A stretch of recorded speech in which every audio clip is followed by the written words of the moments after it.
grandi dans un foyer où il y avait la dispute, où il y avait la haine, où il y avait, voilà.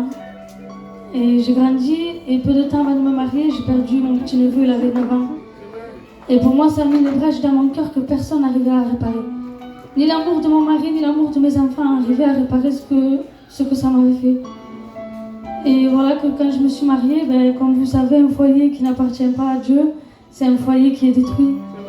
C'est mon foyer, il y avait des disputes, j'étais pas bien. Dieu seul sait les angoisses que je faisais. Mon mari, pareil, il ne voulait rien savoir de Dieu.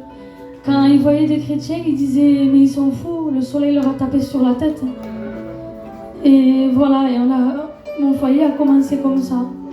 Et il est venu un temps où on a perdu le grand-père de mon compagnon. Et ça nous a vraiment touchés, il était chrétien.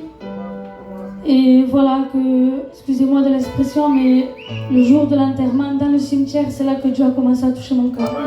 Pour vous dire, avec le Seigneur, il n'y a pas d'endroit pour le rencontrer.